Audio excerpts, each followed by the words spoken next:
Sejam todos muito bem-vindos ao curso de espanhol do quarto secretariado. Curso extensivo, curso esse que iremos nos encontrar aqui pelas manhãs de sexta-feira, pelos próximos 8 meses. É muito tempo. Eu acho que eu nunca dei um curso tão extenso, mas a ideia é exatamente essa. A ideia é que você saia desse curso literalmente fazendo 45 pontos ou mais na prova. Esse é o meu objetivo. E se a gente fizer tudo direitinho, a gente chega lá. Gosto muito dessas caras de falou. Se soubesse minha cueca-cuela, pois fiquem tranquilos. Já tive aluno cueca-cuela que fez 46 pontos na prova. A gente chega lá. O espanhol, minha gente, eu preciso, antes de tudo, contar 3 coisas para vocês, muito importantes. Primeiro de todas, não é português, é uma outra língua. Não é um português estranho, não é um substrato do portunhol, é um outro idioma. Quando você estuda outro idioma, você precisa trabalhar 3 pilares: compreensão, escrita e um negócio que a gente vai chamar de idiomacidade, que é uma palavra que até a banca colocou, que eu achei muito interessante. Idiomacidade, se você quiser colocar de uma outra maneira, uma palavra bonita, seria idiosincrasia, o que é basicamente as características próprias do idioma. O espanhol tem 3 características próprias. É uma língua ultra tradicionalista. Desde a fundação do espanhol, da primeira gramática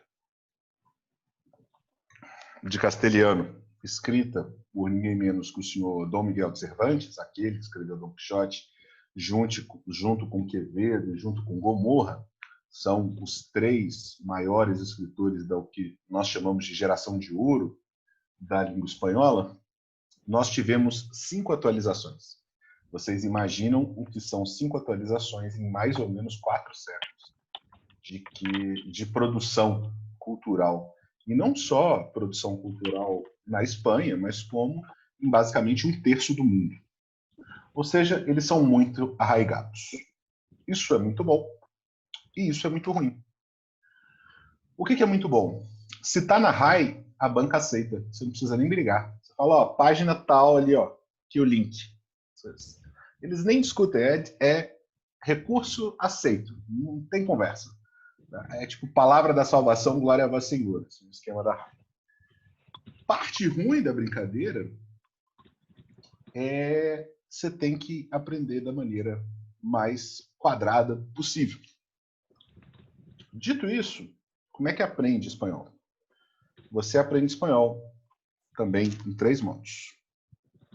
Lendo em espanhol. Eu preciso que vocês leiam todo dia, todo santo dia, um texto em castelhano. Pode ser o tema que você quiser. O tema que você quiser pode ser desde pesquisa científica a, sei lá, o Diário Marca, para quem gosta de futebol, a revista Ola, que é a Caras espanhola, que se um dia você estiver muito triste, assim, se você quiser rir bastante, eu recomendo você entrar no site.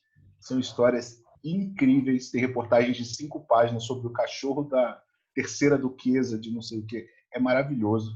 É estranho, é tipo Big Brother, sabe? Você fica meio fascinado com o grau de bizarrice, mas é divertido de ficar olhando. Ler é fundamental. Segundo, criar um dicionário próprio. O que é um dicionário próprio? Você encontrar palavras, entender contextos e criar significados para aquelas palavras. Se eu digo para você que me custou um rato chegar hasta aqui, alguns de vocês vão entender o que eu quis dizer. Outros de vocês vão ficar com a cara da Gisele, de o que um rato tem a ver com você? Segundo, qual o tamanho desse rato, né? Para trazer você até aqui.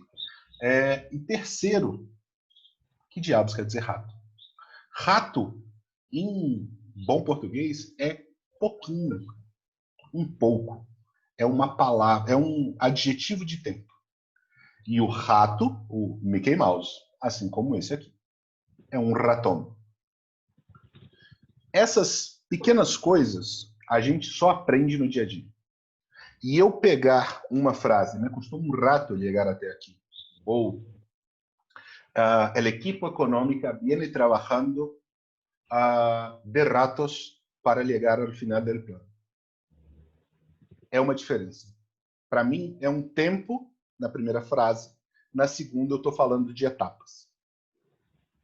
Então, entender essas pequenas diferenças de significado e contexto faz parte do processo.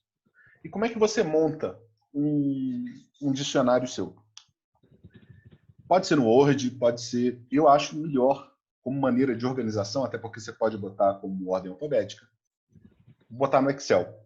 E você cria 5 colunas.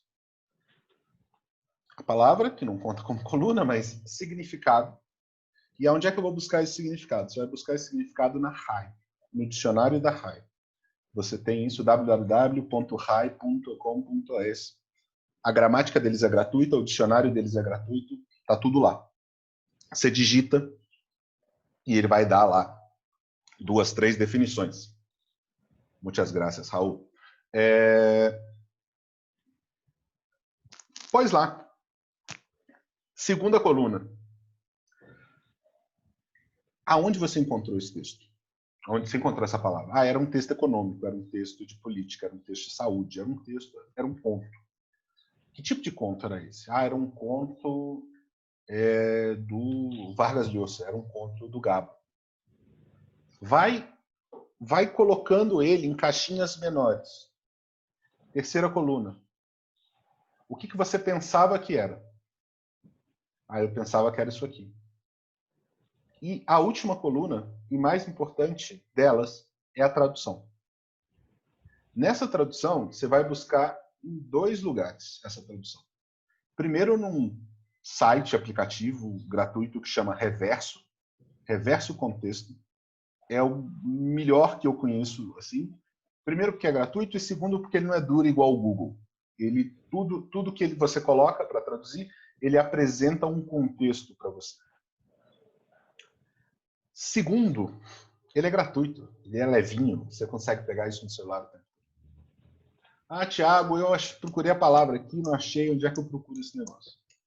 Se for uma palavra isolada, vale a pena jogar no Google Tradutor. Mas existe uma série de dicionários espanhol-português aí pela internet. E vocês, agora deixem-me começar a compartilhar a minha tela com os senhores e as senhoras, têm acesso, nós temos um drive, né, para a nossa turma, e nesse drive vai ter uma série de pequenos documentos. Entre esses documentos, nós temos, com certeza, dicionários, temos gramáticas, temos listas de exercícios, temos livros, temos um montão de coisas.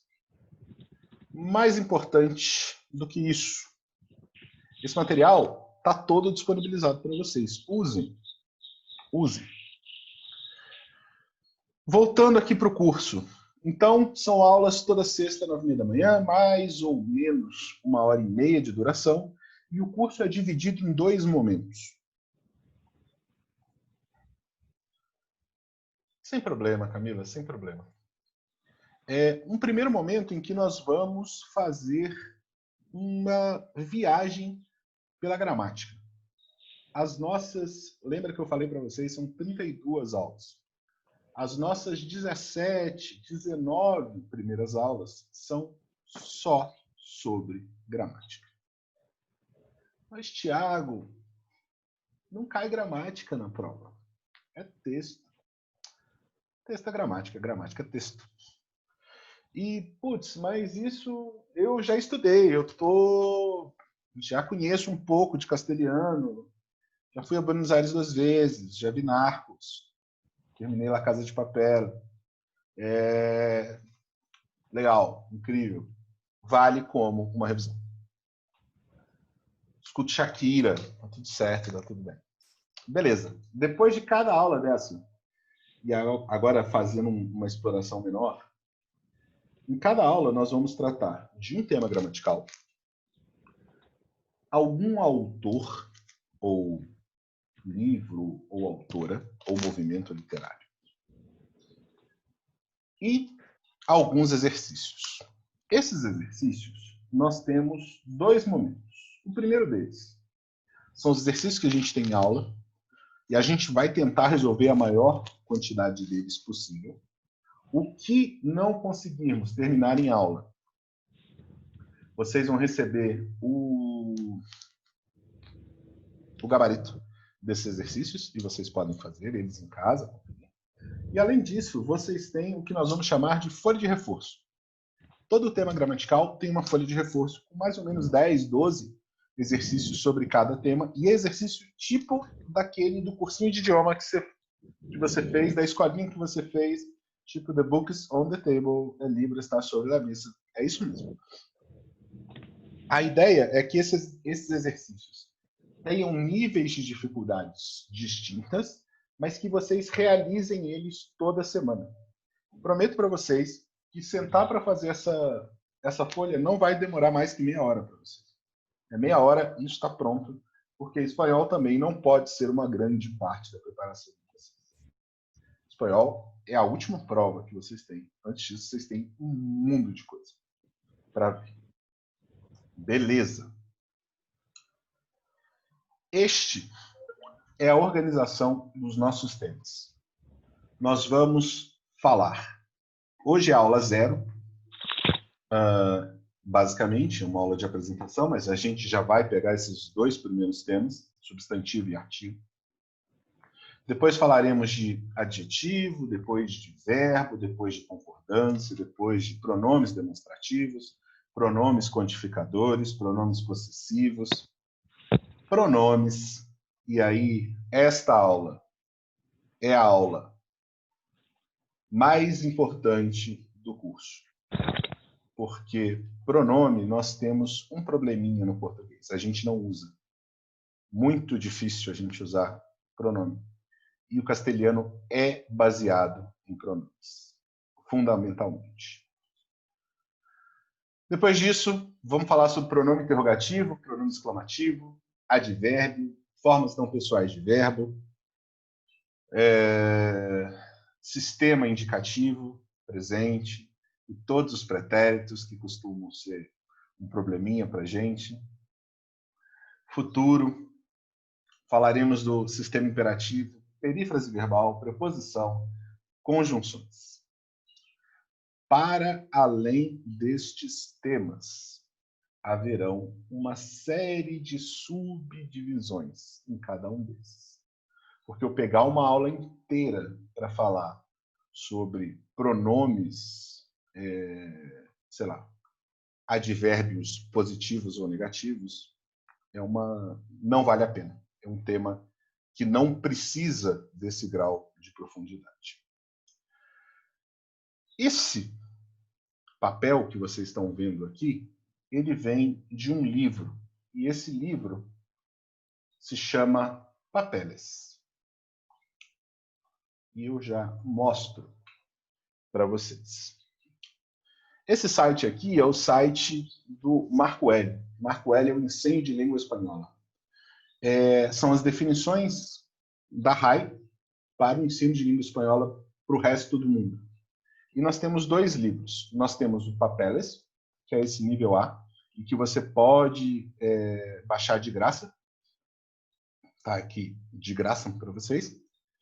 E um segundo, que é o Elefante. O Elefante, como o próprio nome diz, é um negócio gigantesco. Vocês vão notar que os temas são basicamente os mesmos. A diferença é que entra um condicional aqui, entra o sistema subjuntivo, discurso indireto, voz passiva, oração condicional e os extras, verbo ser, estar, verbo haver e impessoalidade, gostar, etc. No fim de tudo, no nosso curso de 32 aulas, nós vamos passar por esses dois livros. Mas, Tiago, outro livro é para um nível mais avançado. Não é bem assim. O grau de profundidade que a gente vai atingir aqui, já adianto para vocês, vai fazer vocês passarem na prova.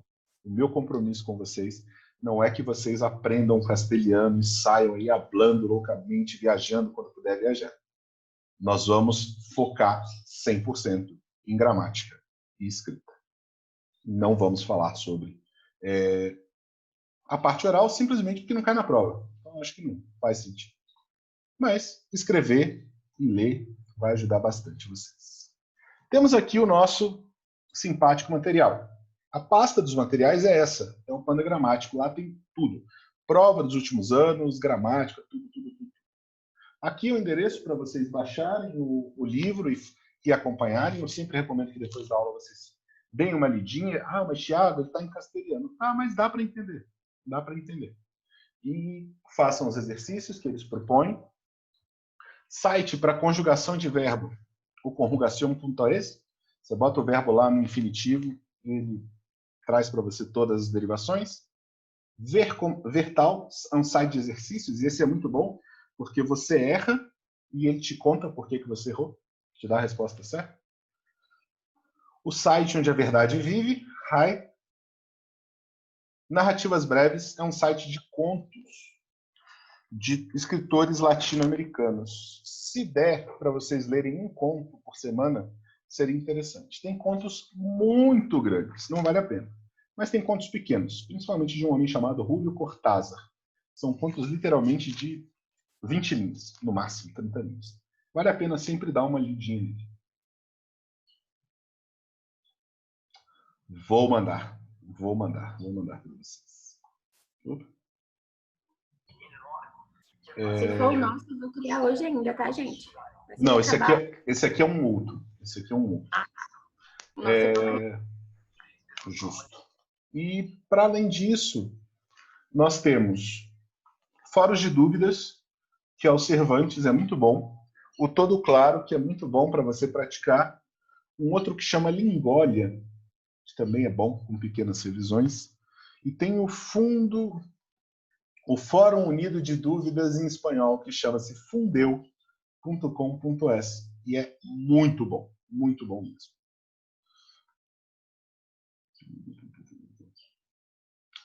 Fica gravada, Fernanda? Pode sim. As aulas ficam gravadas e assim que acabam elas, a Renata, o mais rápido possível, sobe lá para vocês no nosso Drive. Na verdade, essa aula quem sobe sou eu, porque está sendo gravada no meu Zoom. Então, assim que acabar e fizer o render, a gente já sobe. Podemos começar? Botar a mão na massa nessa brincadeira? Dúvidas até aqui? Alguém tem alguma pergunta? Algo que queira saber? Não? Tudo bem. Eu não falei do segundo momento do curso. Estava lembrando disso. As últimas 13 aulas do nosso curso, ou seja, a partir do quarto mês, mais ou menos, metade do curso, vão ser só de exercício. A partir daí, nós vamos falar sobre resumo, vamos falar sobre tradução, vamos falar sobre técnicas de resumo, técnicas de tradução, palavras específicas, vocabulários específicos, e os nossos últimos 4 encontros são só simulados. Nós, basicamente, vamos nos encontrar para passar a grade do simulado de vocês. Além disso, durante as outras 8 aulas anteriores a essa, nós vamos fazer revisões. Revisões temáticas e revisões de temas.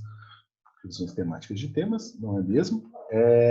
Revisões temáticas das coisas mais importantes a serem marcadas. Os erros na prova, quem já me ouviu falar essa frase. Artigo, pronome, preposição e conjugação verbal. é nessa ordem. O erro que mais acontece, senhoras e senhores, é o assunto que a gente vai ver nessa aula, na aula 0. É artigo. E por quê? Porque a gente usa artigo pra caramba em português. Em espanhol, não é bem assim que a coisa funciona. Mas, sem mais delongas, vamos começar. Meus caros, nós vamos estudar substantivo da mesma forma que a gente estudava com a tia Cocota, na 3ª série, 4ª série.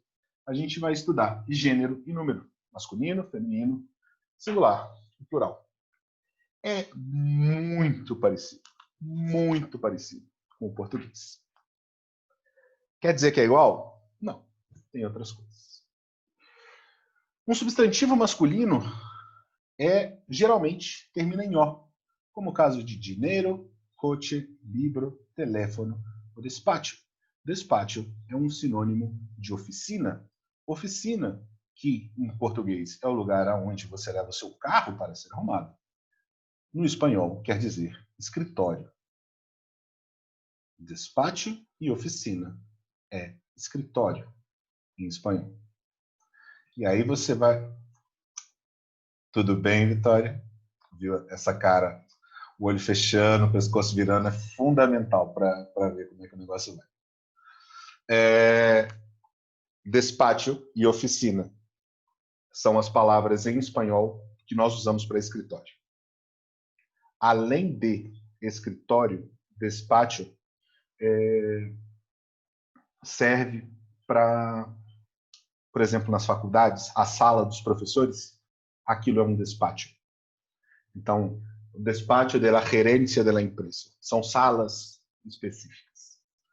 E aí você vem com a ótima palavra, ótima pergunta. Muito bom, Thiago. Mas, por exemplo, se eu estiver lá, eu lá, diplomata, eu, embaixadora, caminhando pelas ruas de Madrid e me estropeia o coche, estraga o carro, eu não vou conseguir levar numa oficina, porque vai ser um escritório. Você vai levar num taller. Toda oficina coloquei no chat para vocês, toda oficina de talento manual é um taller. Então, é um taller de coches, um taller artístico, um taller de artes visuais, como você quiser. Assim como um curso desses de faculdade, tipo oficina de artes, não sei o que, é um taller de alguma coisa. 99% das palavras terminadas em OR, como amor, favor, humor, ordenador e dolor. Ordenador, vulgarmente conhecido como computador. Ordenador é como se fala computador na Espanha. Na América Latina, além de ordenador, eles usam a doce palavra computadora, que é o primeiro exemplo de Spanglish que a gente vai ver na nossa aula. Temos 3 exceções: flor, labor e coliflor.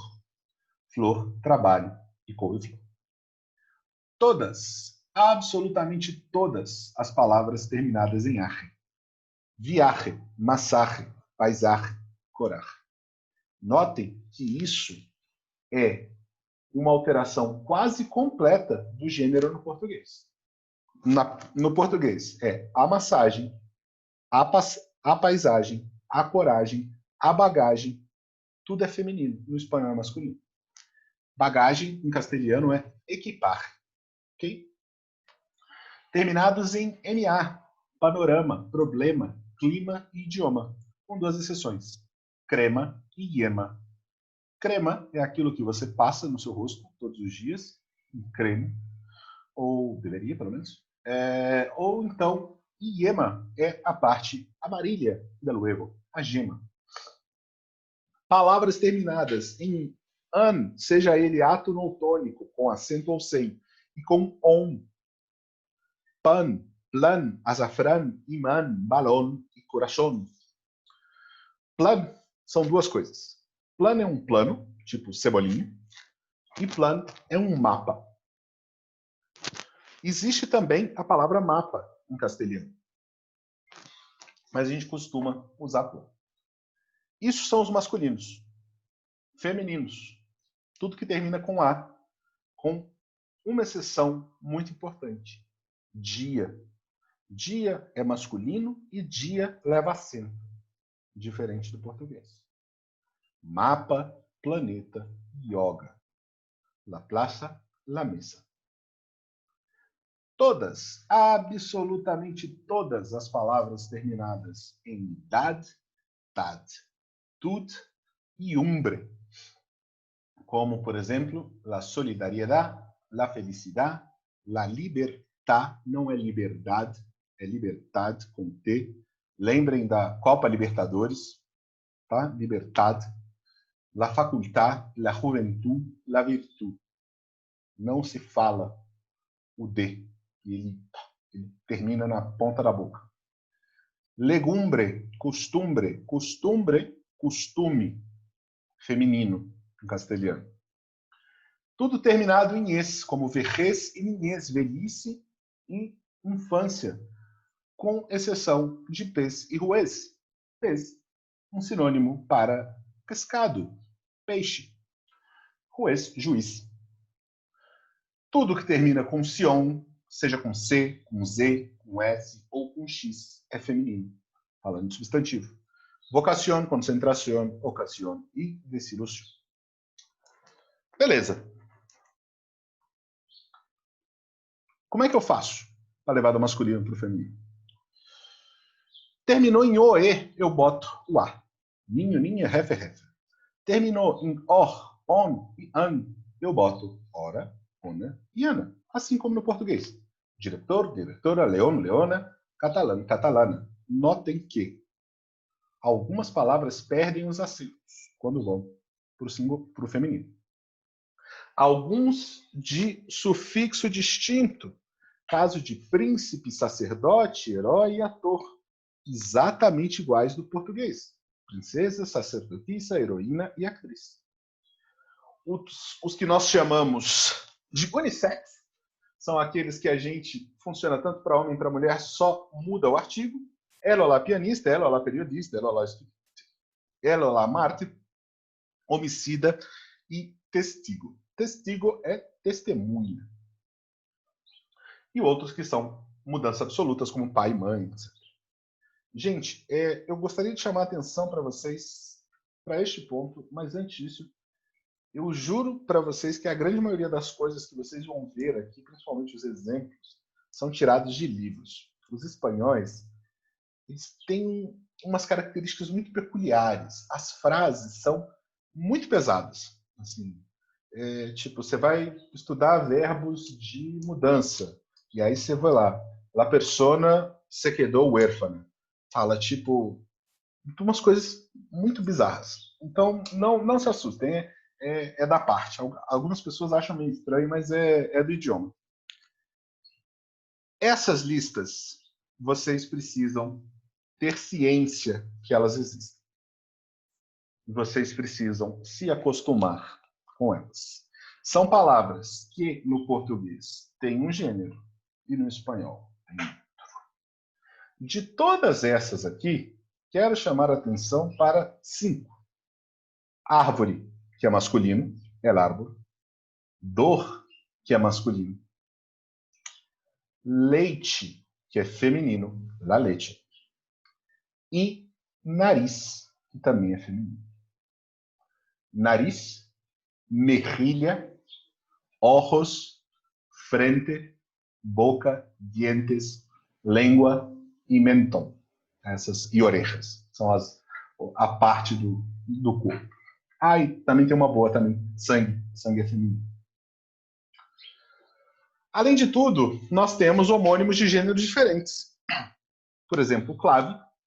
Clave feminino é uma resposta ou a nota musical. E clave no masculino é aquele pianinho que você toca soprano. Frente no masculino é a frente de guerra ou é a frente de um prédio. E la frente é a testa. Alguns outros são muito parecidos com o português. Por exemplo, ordem, que nós temos el orden, que é a sucessão das coisas, e la ordem, que é o mandado do juiz.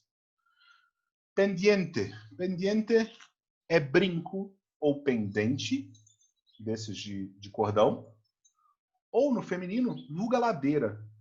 É uma pendiente. Uma la pendiente. Essas palavrinhas aqui, eu preciso que vocês batam um olho depois. Não acho muito útil ficar repetindo isso aqui para vocês. Mas vamos lá. Palavras que só têm um gênero. Criatura, persona, vítima, peatom, pedestre, e todas as cores. Todas as cores são masculinas no espanhol. Tá? Azul, rosa, verde, amarillo, o que você quiser. Duas cores que costumam causar espécies nos coleguinhas. Primeiro de todos, roxo, morado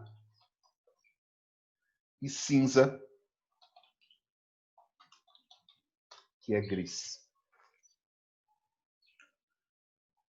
Cinza é muito fácil. Lembra de Grecinho 2000, gris, alguma coisa assim. Você vai... Façam essas associações, nunca mais escapam da cabeça. Sufixos especiais, esse que falamos há pouco. E agora vamos falar sobre plural das palavras. Terminou em vogal, gente? Bota um S no final. Tranquilo. Carta perdida, cartas perdidas. Esta cai, estas caem, silêncio metrópolis. Autovierros. Espiritu não é espirito, nos espiritus. IU, tônico. S ou ES. Qualquer um dos dois está certo. El mani, los manis, los manias. El hindú, los hindúes, los hindúes. Mani é um sinônimo para choclo. É um sinônimo para... meu Deus. Maíz. Alguém arrisca? O que seria mani? É a base da alimentação inca. Momento aula de história. Ninguém? Nem chute? Pelo amor de Deus. Aula 0 é sempre assim. Vulgo milho, exatamente. Mani é um milho. Consoante, bota S no final. Tranquilo também. Ciudad gris, sanduíche, aeroporto principal, joven alemão, maior autobus, lei comum. E esta é uma alteração ortográfica comum. Serve para substantivos, serve para verbos. Se termina com Z, seja o final da palavra, no caso do substantivo, seja o radical, no caso dos verbos. Se eu vou jogar para o plural, ou se eu vou conjugar na primeira pessoa, eu troco o Z pelo C. E se for com C, eu troco por Z. Ok? Actriz, las actrices, la luz, las luces, la vez, las veces, la raíz, las raíces. Tudo bem, Gisele? Calma, vai dar tudo certo. O Brasil é nosso. Fica tranquilo. Tá muito rápido, gente? Tá muito rápido? Desculpa. Eu preciso que vocês me contem, por favor. Esse processo de montagem, aulas, por exemplo, como a de hoje, substantivo, que é uma aula muito árida, não tem muito como você trazer alguma novidade que não seja fazendo exercício. E não se preocupe, vocês têm uma lista de exercícios com substantivo para passar para plural, para passar para feminino, para passar para masculino. São aulas que eu tento apresentar ela da maneira mais plana possível. Por quê? Eu sei que é chato, concordo com vocês, é chato. Uma pessoa repetindo e falando coisas que, poxa, mas se eu lesse isso, eu conseguiria. Não é bem assim. As palavras, as construções em espanhol têm peculiaridades. E eu gosto de trabalhar essas peculiaridades em espaços que são possíveis. Nós vamos voltar a falar de substantivos ao longo do curso. Principalmente quando a gente estiver usando eles para as construções de verbo, de adjetivo, de verbo. Mas sempre vão me dando esse toque. Se está muito rápido, se está, Thiago, eu não estou entendendo um lado que você está falando. Não tem uma coisa que eu tenho paura, é de gente que não pergunta. Olhou o negócio e falou, não tem a menor ideia de que parada é essa. Levanta a mão, fala, a gente para. Fiquem tranquilos. Outra coisa. Tiago, eu vi uma vez um negócio, num texto, assim, assado. Posso trazer isso para aula? Pode, por favor, traga. Desde que, por favor, eu tenho uma amiga que namora um uruguaio e ele me falou que essa palavra se fala assim. Nosso espanhol é o da Espanha. É isso que a gente vai aprender. Nossa, seu colonialista, imperialista miserável. Por que a gente não vai aprender o dos vizinhos? Porque o vizinho não tem a RAI. E a RAI defende a gente na prova. A nossa ideia, lembrem-se, é falar, é passar nesse trem. Não precisar mais fazer curso. Então, a gente vai passar por esse processo sempre baseado na visão hispânica das palavras. Beleza? Então, vamos lá. Repassando aqui. Para levar para o plural, se o substantivo, lembra, a gente aqui só está falando de substantivo, terminou com vogal, é igual no português. A gente mete um S ali. Terminou com I ou U. E quando você vê essa barra tônica, quer dizer que ele pode ou não ser acentuado. Eu boto E ou ES ou S. Terminou em consoante, mesma coisa do português. Eu boto ES no final. E algumas alterações ortográficas a gente vai encontrar ao longo do espanhol. E essas alterações ortográficas, meus caros, funcionam para só um princípio: evitar cacofonia. Eu acho que a coisa que o espanhol mais tem paura é a cacofonia. Então, eles fazem todas as alterações, seja ortográfica, às vezes até de gênero, para que você não consiga silabar todas as palavras, consiga falar todas as sílabas dessa palavra. Seguindo, palavras que terminam em S e terminam em X e não recebem acento, agudo em castelhano é acentuado.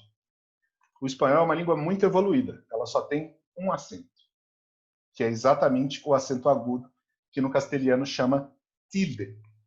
E aí você vai falar, mas Tiago, e esse tio aqui em cima desse N? Isso é uma letra, que se chama N. Toda vez que você vê esse N com um tio em cima, você vai ler como se fosse um NH. Da mesma forma, toda vez que você encontra dois L's juntos numa palavra, por exemplo, paella, você vai ler como LH. A menos que você for de Buenos Aires e tudo que tiver dois L's tem som de J porque eles querem, eles decidiram, eles acham bonito. Então, la gente por la calle comendo paellas. Mas tudo bem, não tem problema. É uma onda dos caras, a gente não está aqui para ter preconceito linguístico. Outras palavras existem só no plural, como no português. Saca-puntas, abre-cartas e guarda-espaldas. Saca-punta, apontador. Abre-cartas, as pessoas, como uma turma muito jovem, vocês não vão nem saber o que é isso, mas existia um negócio que era carta. Existia um negócio que você botava que literalmente era um abridor de cartas, para tirar e não rasgar o negócio. E guarda-espalda. Guarda-espalda é um negócio que funciona muito bem quando a gente for falar de tradução. Nós temos, e aqui eu quero abrir só um parênteses sobre esse tema. Nós temos 3 tipos de contato com uma palavra. Primeiro, e o contato ótimo. Nós conhecemos a palavra. Eu sei o que ela significa, eu entendo o contexto e está tudo bonito. Segundo, eu sei o que é a palavra, mas eu não sei exatamente a tradução correta dela. E terceiro, então eu consigo ampliar ela. Por exemplo, eu sempre uso o mesmo exemplo porque eu acho ele incrível. Na prova há 2 anos atrás, caiu para traduzir caroço de ameixa. Tinha uma parte... tinha caroço de ameixa. O que eu li de caroço de ameja foi assim, uma enormidade. Já adianto para vocês, não é nem caroço, nem é ameja. Tá? Muito bem. Chegamos lá. Eu encontro um caroço de ameja na minha frente para eu tratar. O que eu faço? Cara, não sei como é caroço. Caroço é igual osso. É o hueso, com H. H-U-E-S-O. Hueso. E ameixa é ciruela. Mas, cara, não lembrei disso. Mas eu lembrei da aula de biologia da tia Maricota, que falava que as plantas têm um sistema de reprodução muito interessante, baseado no uso dos caroços como sementes. Semente é uma palavra que eu conheço. Semilha. Semilha é uma palavra. Calma, Gisele. Nesse momento você não conhece, mas na hora que você estiver fazendo a terceira fase, semilha você já vai ter lido 700 vezes. Vai estar no seu arsenal de palavras. Não se preocupe. Eu sei que o caroço é uma semente, então eu posso botar como semilha. E eu sei que a ameixa, pelos meus conhecimentos, na minha dieta ceacedista, que não inclui esse tipo de alimento, é uma fruta. Semilha de fruta. Ninguém que traduziu como semilha de fruta, e eu vi pelo menos 6 pessoas que fizeram isso, perdeu o ponto. Chego no ponto que eu quero tratar com vocês. A prova não quer que você saiba tudo. Ela não espera que você saiba tudo. Mas ela espera que você entregue o que ele quer. A prova de tradução vai ter semente de ameixa, vai ter claudicando as teclas do piano, vai ter esse é o vai e vem da vida, envelhecendo e emoceando todos os dias. Vai ter isso. Vai ter essa cota desse. Você imagina, o cara faz a prova da matéria mais zoada que ninguém estuda. Ele precisa ter um momento de tipo, isso aqui é importante, sabe? Você devia ter olhado para mim. E isso acontece na prova. Mas só que ele não espera que você saiba que claudicano é claudicano. Ele não espera que você saiba que envelhecendo e emoçando é envelhecendo. Ou enruevecendo, alguma coisa nesse sentido. Mas ele espera que você, na hora que você vê o envelhecendo, quedando mais viejo, quedando mais jovem todos os dias. Ele espera isso de você. Porque isso é a função do tradutor. A função do tradutor não é te dar a palavra igual. A função do tradutor é você levar para uma pessoa que não entende aquilo o significado. E o significado ele não precisa ser inteiro. Ele precisa responder à pergunta. Este é um ponto que vale para a prova de espanhol, como vale para todo o CACD. Nós erramos no CACD porque a gente não entende a pergunta, a maioria das vezes. Preste atenção no que ele quer saber. Se você prestar atenção no que ele quer saber, você consegue responder. Agora, voltando para a prova de idiomas, prova de idioma, povo de Deus, é redução de dano. Lembre-se, a prova de espanhol e a prova de francês, você começa com 50 pontos. 50 pontos são seus, eles querem te dar 50 pontos. É só você não errar. Em francês, isso é impossível, porque é aquela língua do demônio. Ninguém entende aquela merda. Né? Tipo, você escreve 18 letras para falar 3. Tipo, foda-se. Porque sim. Porque sim. E a gente acha maneiro. Isso é bonito. Sabe? Vocês deixaram de estudar a gente vai foder com a vida de vocês. É mais ou menos isso. Espanhol não, minha gente. Espanhol é esse negocinho aqui, ó, tranquilo. Não vai cair, tipo, igual ano passado. Traduz aí Guimarães Rosa pro francês. Tipo, sério. Falta de abraço. Guimarães Rosa. Guimarães Rosa, a menos que você seja mineiro, você vai... E um mineiro de uma região muito específica. Você vai cortar muito dobrado para entender o que aquele homem está falando. Voltando para o guarda-espalda, que era onde essa conversa toda começou.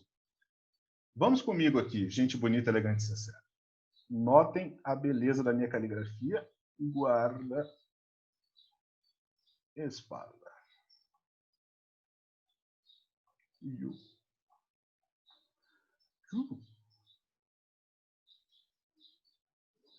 Jesus, Maria José.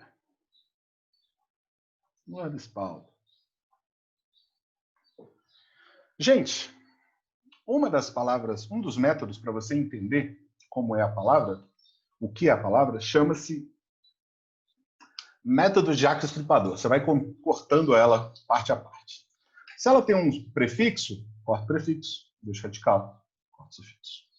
No caso aqui, fica claro que nós temos duas palavras. Guarda. Em espalda. O que é guarda em espanhol? É isso mesmo que vocês estão pensando. Guarda. Guarda é guarda. Espalda. Muito bem. Você vai lembrar que o espanhol é uma língua muito próxima e muito objetiva, como o português. Então, as coisas são escritas, principalmente palavras duplas, de uma maneira muito óbvia. Então, se eu tenho um guarda e eu tenho espalda, alguém tem ideia do que é espalda? As espaldas são as costas. Então, um guarda-espalda é um guarda-costas. Assim como um saca-puntas é um apontador, e assim como um saca-corcho é um... Como chama isso, gente? Um abridor de vinho. Busquem esse tipo, vulgarmente conhecido como saca-rolha, abridor de vinho. Busquem esse tipo de aproximação da palavra. A palavra nem sempre... ela pode não fazer parte do seu vocabulário, mas pelo contexto, e às vezes dividindo ela em setores, você consegue chegar ao significado. E, uma outra coisa. Não vai acontecer agora, mas provavelmente a partir da aula 10, quando vocês começarem a bater o olho em palavras, falar isso aqui parece isso, 90% das vezes é isso mesmo. A menos que seja um falso cognato, alguma palavra... A nossa próxima aula é sobre isso, inclusive, chama falso amigos, falso cognato em castelhano. E a gente vai falar sobre isso, sobre vários desses. A coisa funciona mais ou menos assim. Então, voltando aqui, palavra que é sempre no plural, não tem plural, por óbvio. E tem palavra que não tem plural. Por exemplo, sede, pânico, caos, nada. Ok? Tudo está no plural. A mesma coisa, crises. Não existe la crise. É la crises. A palavra vem do latim. Do latim não, do grego. E fica assim. Palavra que tem acentuação na última sílaba, ela perde quando vai para o plural. Caso esse acento. Alemão, autobus. Alemanes, autobuses. Autobuses, ônibus. Tá? Autobuses, bus, ônibus. E caso caia algum texto da Colômbia, eles têm a gloriosa palavra para ônibus, que desculpa o horário, mas é a palavra, que é buceta, são ônibus. É horrível, é horrível. Acredite. Caiu numa prova uma vez e todo mundo fez um maior chilique nesse negócio. Existe essa série de coisas. Então, prestem atenção, principalmente esse ano. Eu acho que o TPS está muito aberto, então é possível que vocês cheguem lá também, para fazer segunda e terceira fase. Nesse que está começando. Esse ano se comemora 60 anos do boom latino-americano. O boom latino-americano é um movimento literário do qual fazem parte Gabriel Garcia Marques, Mário Vargas Llosa, Julio Cortázar, Clarice Lispector, Jorge Amado, Juan Rulfo, um tanto de gente. As duas professoras que fazem a prova esse ano publicaram 3 artigos sobre esse movimento. Tá com muita cara que esse ano cai alguma coisa do Gabriel Garcia Marques. 100 anos de solidão, esse ano fez 55 anos de publicação. Esse ano comemora 6 anos da morte dele. Tá muito cheio de efeméride. Ano passado eles tiveram na tradução um texto também de regionalismo. Vai rolar. Beleza. Plural de siglas, muito importante. Se a sigla tiver mais que 3 palavras, por exemplo, ONG, DVD, ONU, qualquer coisa nesse sentido, nós botamos o artigo no plural. Então, las ONGs, los DVDs. A ONU não dá porque é um órgão só, mas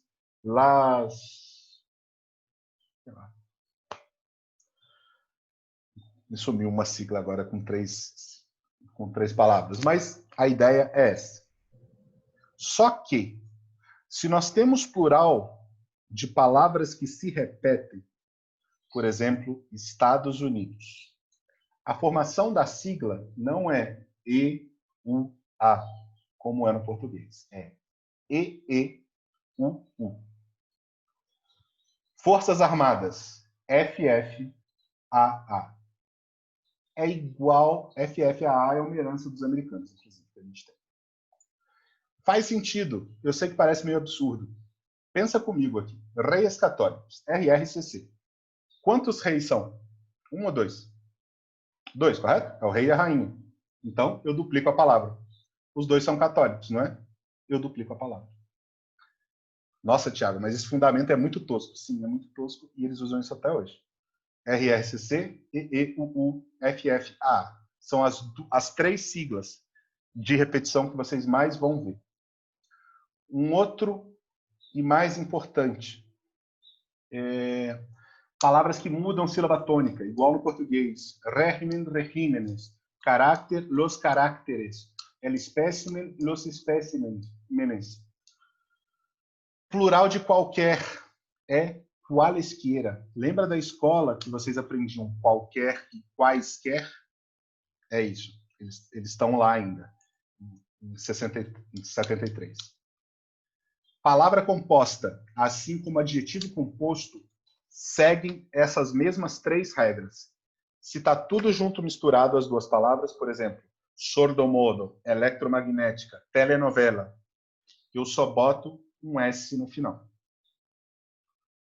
Tudo bem? Sordomodo, surdo-mudo, eletromagnética, telenovela é novela que a gente tem na TV. Se está separado, seja com hífen ou travessão, a gente fala guion, ou não, eu só boto a segunda palavra no plural. El decreto ley, los decretos ley. Leias, desculpa. Só a primeira palavra, desculpa. Los decretos ley. La novela rosa, las novelas rosas. La hora punta, las horas punta. Novela rosa, qualquer tipo de qualidade para um programa de comunicação que seja rosa, é tipo o programa da Márcia, sabe? É tipo Maria do Bairro. É alguma coisa muito popularesca. É uma história muito popularesca. Então, eles chamam de rosa, porque no início, esses romances, tipo Sabrina, não sei o que, romances muito água com açúcar, eles eram publicados só em capas rosa. Por isso ficou rosa. Caso caia alguma coisa também del coração, por exemplo, novelas de coração, programas de coração, revistas de coração, não tem nada a ver com romance, tá? É fofoca. Qualquer coisa que tenha a ver é fofoca. Programa de fofoca é um programa de coração. Hora punta, hora cheia. Hora punta, as pontas. Se tem uma palavra só e está no plural, só muda o artigo. Sacacorte ou sacacortios. Beleza? Aqui, algumas só reforços do que eu falei com vocês. Palavras que a gente pode usar tanto no singular quanto no plural. Tijera, tesoura. Gafas, isso que todo CACDista vai acabar usando, mais cedo ou mais tarde. Pantalón ou pantalones. Vacaciones, é sempre no plural. Um caso de, por exemplo, las gafas, los pantalones, las tijeras, eu posso usar ela no plural, mas com um sentido único.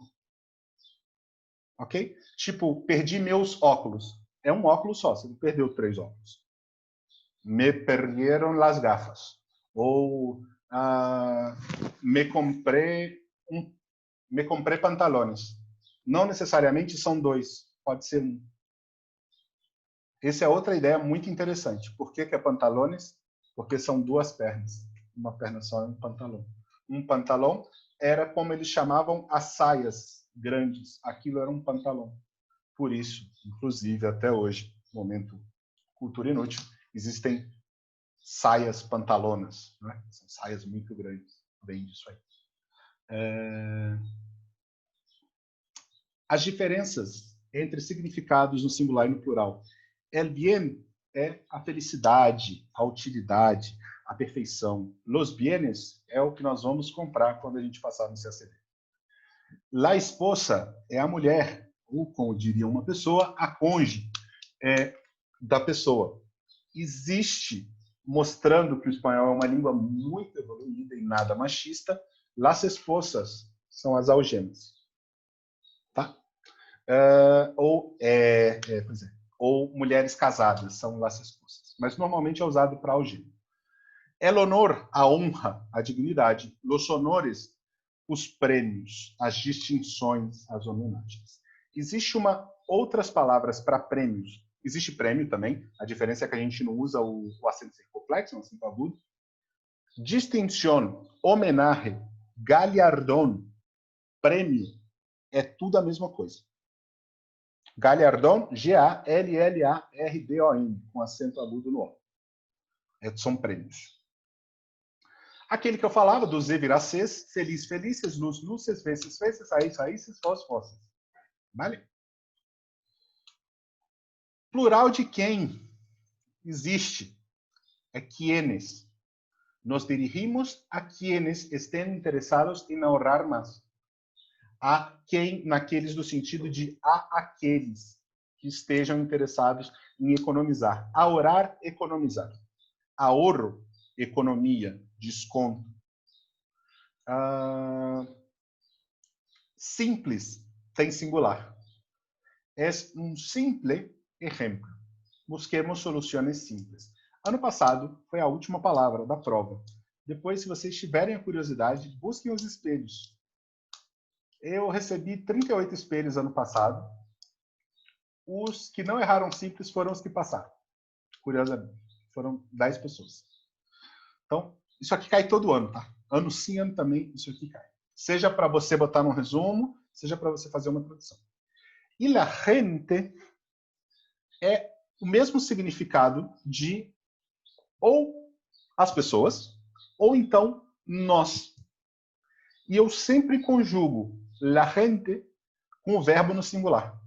Não existe las personas viajan, não. La gente viaja. Las personas hacen mucho eso. La gente hace mucho eso. ¿Vale? Muy bien. Dúvidas, sofrimentos, angústias, ranger de dente. Olha aí, pô, Águida. Tudo tranquilo? Posso seguir? Posso entrar em ortografia? Tiago. Fica lá. Desculpa, Mayara, vai lá, depois eu... Não, eu só queria entender esse negócio do simples de novo. O pessoal errou porque não usou ele no singular? Foi isso? Exatamente. E era a última palavra da tradução. E o pessoal colocou no plural. Esqueceu, tipo, que tem a parte simples. Ou sem plural, quer dizer. Existe uma boa possibilidade que eles nem soubessem. Porque, mais uma vez, ninguém estuda espanhol, gente. Espanhol é tipo... E eu descobri que ninguém estuda espanhol quando eu abri a primeira turma de bolsistas. Eu tinha 15 ano passado, inclusive foi o que gerou isso aqui. Eu abri, faltavam 3 pessoas para dar 15, e eu perguntei para as pessoas, deu aí com vocês? E tinha um grupo de bolsistas, que eu tenho todo ano, se alguém quer fazer espanhol, é para negro, mulher ou PNE. Caso sobre vagas, a gente chama o resto. E aí botaram nesses grupos de WhatsApp e me apareceram 60 pessoas interessadas em 3 vagas. Antes, eu achava que as pessoas não estudavam espanhol porque elas, tipo, velho, sério, eu preciso decorar a porra do Congresso de Viena. Caguei pra Coca-Cola, sabe? Na hora a gente vê o que dá. Mas, no fim, eu descobri que o dinheiro acaba antes de chegar em espanhol. E o espanhol tá no finalzinho, é a última da carreira. E foi isso que deu a ideia de juntar o quarto secretariado. Esse é a semente. E vocês podem notar que hoje a gente sofre de um outro problema. A gente sofre das pessoas olharem e falar, cara, isso está muito barato. Não deve ser bom. Isso é muito doido. Isso é muito... A gente consome bem de grife o tempo inteiro, né? E, tipo, se eu botar para você aqui uma Ferrari, olha, tem todas as peças da Ferrari, mas não tem cavalinho. Exatamente. E ela custa 100 mil. A pessoa, será que é Ferrari mesmo? Não, olha aqui, ó, nota fiscal, tudo. Mas será? Não, mas vamos... E é assim. A gente está brigando o tempo todo para as pessoas virem estudar com a gente, porque é barato, mas o curso que vocês vão ter é um curso maior do que eu dava no IDEC. Esse curso custa R$640. Este mesmo curso no IDEG custa R$1.700. 1.600, 1.500. É o mesmo curso. Inclusive tem mais aula. E eu tive vários alunos e tipo, é sério? Mas professor, por que você vai para um outro cursinho? Professor, por que você está cobrando R$80? Se valoriza, sabe? Porque tem uns conceitos muito loucos no CACD. A pessoa precisa entender essas paradas. Mas, Fabiane, você tinha uma questão. Professor, só confirmando aquela parte das palavras terminadas em S. Então, vai ser lá crises e las crises, sempre com S. Isso mesmo, né? E eu queria te perguntar se tem listas, porque são exceções, assim, consagradas pelo uso, né? Pelo que eu estou entendendo. Tem palavras, tipo assim, listinhas dos mais usados, porque é mais prática, né? Me parece, assim. Exatamente. Temos listinhas e vocês receberão as listinhas. Obrigada. Tudo isso, minha gente. Tem um ponto que eu preciso falar para vocês, que eu tinha que falar no começo da prova. Eu não sou professor de espanhol. Eu sou formado em turismo. E fiz mestrado em planejamento urbano na Espanha. E eu só fui aprender espanhol quando eu consegui uma bolsa para fazer meu mestrado na Espanha. Faltava 4 meses para eu viajar. E eu hablava cueca cuela. Em 4 meses eu fui para lá. E depois, ao longo desses 2 anos, eu aprendi. E desde 2015 eu preparo gente para o CACD. Em 2015, teve um amigo que virou para mim e falou assim: Tiago, você morou na Espanha, não morou? Eu morei. Explica espanhol? Tá, vamos lá. E a gente fez. Por sorte ou não, ele foi a maior nota da segunda fase. E a partir daí, as coisas foram acontecendo. Espanhol, gente, volto a falar. Espanhol e geografia são as provas que mais dão nota. Por quê? Porque ninguém estuda. Venhamos e convenhamos. Ninguém estuda. Você tem que estudar, você tem que fazer ponto. Não é em PI, em história. Isso aí a pessoa espera. Você vai ser diplomata, né? Tipo, é o mínimo. Que você goste muito de PI, que você goste muito de histórias, que você saque um pouco de economia. Você precisa fazer ponto é onde ninguém faz ponto. É geografia. É a desgraça do espanhol. É geografia. É gramática. Essa é uma frase do João Daniel. Quando eu ainda estudava, quando havia CLI particular, presencial, e o João Daniel dava aula, eu estava estudando, sei lá, lendo História do Brasil Nação. Ele falou: o que você está fazendo? Eu estou estudando. Ele: não, você está se enganando, eu vou te contar uma coisa. Você está lendo aqui porque você acha que isso é um estudo. Você tá, tipo, é uma autocomiseração. Qual foi a sua melhor nota no TPS do ano passado? Em 2014 eu não passei por 0,25. E é por isso que eu estava estudando.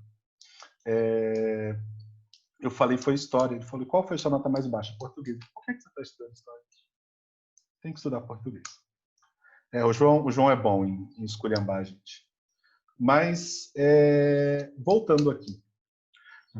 Vão ter essas listas, Fabiane, desculpa, bem como vão ter listas de vocabulários específicos. Quando a gente pegar, vai ter, por exemplo, resumos e traduções de textos econômicos. Vai ter um vocabulário das palavras em uso. Resumo e tradução de texto de política internacional. Eu acho que esse ano pode ser que caia também um resumo sobre temas de saúde. Tá rolando um negocinho aí. Talvez a galera fale. E é um texto muito interessante, porque é um texto que mistura um certo grau de refinamento de gramática e inclui dado. E dado é um negócio que costuma embaralhar o meio de campo. Porque qual dado eu ponho, qual dado eu deixo de fora. Beleza? Muito bem. Dito isso, vamos voltar aqui. Regras básicas de ortografia do espanhol. Primeiro de tudo, Não existe SS no espanhol. Não existe C cedilha no espanhol. Não existe qualquer outro acento que não seja agudo no espanhol. Se chama tilde. Toda vez que você escreve SS, morre um koala em algum lugar do universo, no castelhano. E nasce um fio branco na barba do seu professor. O professor só tem 38 anos. E essa aparência de morte, né? Mas é o CACD. Passem logo. Você morre cedo. Então, não façam isso. Vamos lá. Sempre se escreve com B todas as desinências do pretérito imperfeito do indicativo da primeira conjugação. Muito bem. Em português, o espanhol tem 3 conjugações regulares. Os verbos terminados em ar, como amar, cantar, bailar. Os verbos terminados em ER, comer, etc. E os verbos terminados em IR, segunda e terceira conjugação. Os verbos terminados em ar, do pretérito imperfeito, vocês vão se lembrar, é quando a gente fala de um costume. Quando eu cantava, eu era mais feliz. Todos esses, no português, terminam com o sufixo ava. Todos esses, em espanhol, terminam com o sufixo aba. Ok. Aba. Falou de pretérito, falou de costume. Lembre-se, é um hábito que acontecia no passado e não acontece mais. Não importa quando começou, não importa quando terminou. Ele não acontece, é o que importa. Aba. Beleza. Todas as formas do verbo haber, deber e escrever. Yo había, yo debo, ele escribió, ele escribirá. Yo haré, yo haria. Qualquer um desses, você vai escrever com B. Beleza? Substantivos.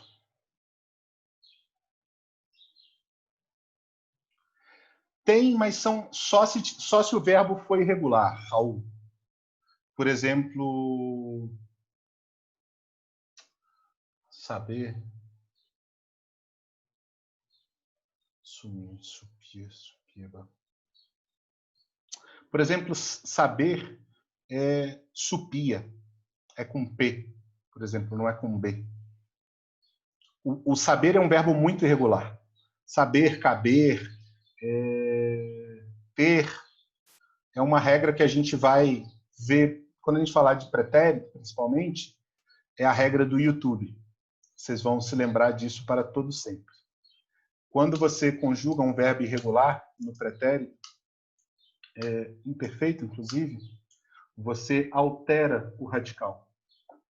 Você fica yo tuve e ele tuvo. Se você escrever aqui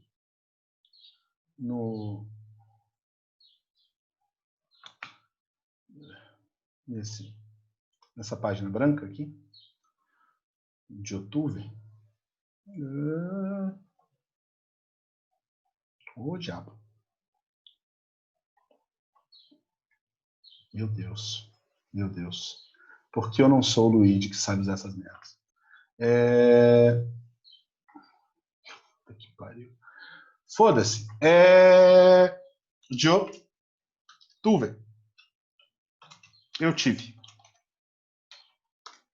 E ele tuvo. Ele teve. A coisa que mais dá confusão no pretérito é esse tempo.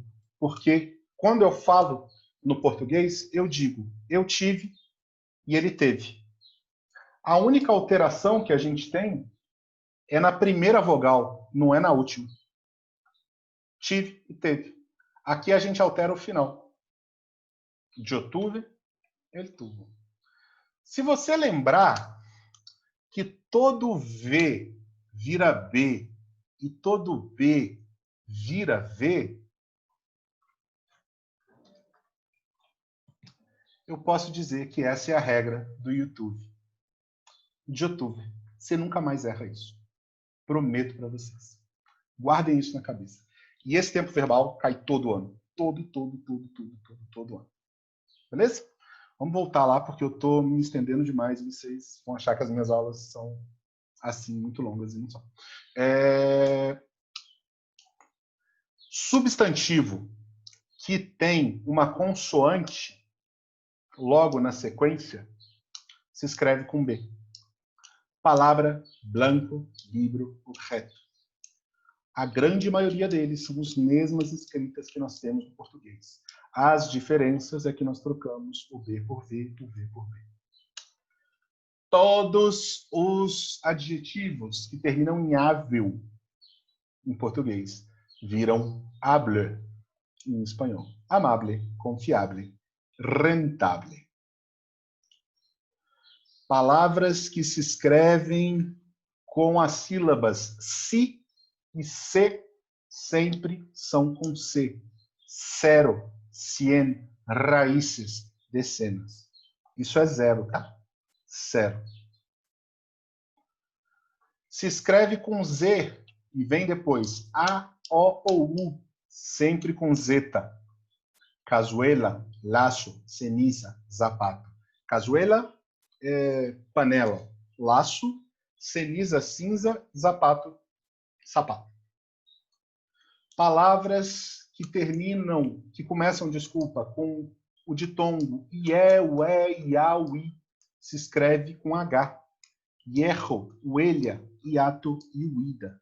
Hierro, ferro, uelha, também panela, hiato, hiato, tudo bem? E uida, fuga. O verbo fugir é o verbo huir. Grande parte dos substantivos do português que se escreve com F, às vezes com os verbos também, a gente escreve com H em espanhol. Por exemplo, higo, hijo, horno e hicieron. Se você substituir por F, figo, filho, forno e fizeram. Se escreve com NN, maioria das palavras que nós escrevemos só com N no português. Mais especificamente, palavras com o sufixo negativo in. Innegable, inovar, inumerável. A gente... Mas, Thiago, por que eles não fizeram igual a gente, né? E botam um N só? O som é esse. Não sei. Eles são velhos, eles gostam desse jeito. Isso acontece muito, tá? Muito, muito. Não existe palavra que termina com N no castelhano. Aí você vai falar, tem aí embaixo, jovem, algo em currículo. Essas palavras não são castelhanas. Essas palavras são latinas. E elas mantêm as escritas. Isto é muito importante. Palavras de origem latina, palavras de origem grega, dificilmente tem alteração da grafia. Ah, Tiago, mas como é que eu vou saber que é grego ou latino? Acredite, vai chegar a esse ponto. De tanto que você lê, você vai começar a identificar essa parte. A grande maioria delas, grande maioria não, todas essas palavras que terminariam com M ou com ão em castelhano, em português, vão terminar com N. Alguien, también, tenga informação. Muito bem. Separação silábica, voltamos aqui. Gisele, eu estou muito feliz que a sua cara agora está de curiosidade, não de desespero. Estou sentindo que a gente está evoluindo. Até lá vai rolar. Nós temos, basicamente, as regras de separação de sílabas no português e no espanhol são basicamente as mesmas. Nós temos 3 exceções só. Não se separa RR. No português se separa. E quando a gente tem o prefixo de, ou a gente separa o prefixo, desempleo ou desempatar, ou a gente separa o S do D, desempleo ou desempatar. Mas, Thiago, para que isso? Porque essas desgraças dessas palavras são as que você termina a linha. E às vezes você vai precisar disso. E ano passado eles começaram a penalizar. Então, vale a pena dar uma olhada nisso. E a gente separa, ao contrário de RR, a gente separa NN. E aí, se vocês notarem, vocês veem como é um prefixo isolado. Innecessário, inato. Carreira pode ser corrida, no sentido, né, de motorista ou física, ou então a sua carreira profissional. Tá? Correr pode ser o verbo de correr, ou você, por exemplo, na Espanha, não, mas é um correr com G. É você pegar um ônibus, correr um táxi, correr um trem, correr alguma coisa. Cerrado é fechado. Desempleo, desempatar, ok. Gente, com isso a gente termina a parte de substantivos. E vamos entrar no tema central dessa aula. Artigo. Gente bonita, elegante, sincera. O artigo definido masculino no espanhol é el, não é lo. Mas, Tiago, o feminino é lá e no português é a. É óbvio que vai ser lo e o. Não é óbvio, não é. O el tem uma característica. E se vocês gravarem isso, vocês nunca mais erram. O el só acompanha substantivo. O el não acompanha verbo, a menos que ele seja substantivado. O verbo não acompanha preposição. O verbo não acompanha nada disso. O el só acompanha substantivo. Então eu tenho el, la, los, las e o neutro, lo. Falaremos do neutro a seu devido tempo. O el serve, o artigo serve para identificar o gênero das palavras e introduz, se for um artigo definido, um tema ou algum assunto já conhecido por quem se fala. Lembra que eu falei para vocês que tudo que o espanhol mais odeia é cacofonia? Peço para vocês aí mentalmente falarem a água em castelhano. Água é água, tá? Lago. Fica parecendo tipo lada. Se você pegar, por exemplo, fada, madrinha, lada, parece o carro russo. Né? Então, por isso, nós fazemos um negócio que se chama alomorfia. Alomorfia é quando a gente substitui o artigo definido do feminino para o masculino, para evitar a cacofonia. É água fria, é lá da madrina, é l'ancla antiga. Isso não altera o gênero das palavras. Se eu jogo para o plural, eu sei que são las águas, lasadas e las anclas. Anclas é âncora, tá? E se eu altero a ordem, se eu coloco, por exemplo, um adjetivo na frente do substantivo, eu quebro esse contato entre o artigo e o substantivo. Eu uso o artigo natural. El agua fría, la fría agua. Las aguas frías. El hada madrina, las bellas hadas madrinas, las hadas madrinas. Hada, fada. Ok?